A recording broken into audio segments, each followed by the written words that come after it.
So if you don't have 30 days to walk the Camino, can you still do it? Because yes, the answer is yes. Because the recommendation, if you start in France, on Saint-Jean, you need around 32 to 35 days, counting 2 days of rest, 2 rest days during the Camino, 32 days to complete from France to Santiago. So if you don't have 30 days, you can still do it. A lot of people do in less time. You won't do probably the whole journey, but you can do a big part of the journey. And doesn't matter the part that you do, it will be a great experience. So if you don't have 30 days, you can still go. If you have 1 week, 2 weeks, 3 weeks, go.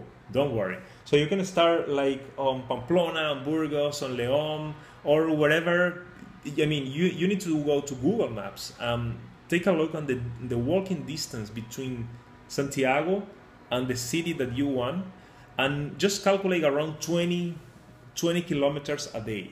That's my suggestion for you. So if you walk like 25 kilometers a day, it will be perfect.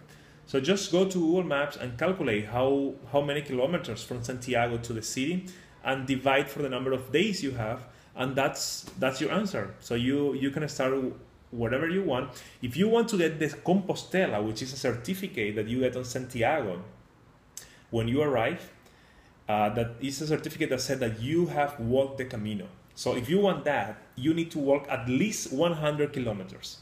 Okay, so if you walk less than 100 kilometers, you cannot get the Compostela. So you need to walk at least 100 kilometers.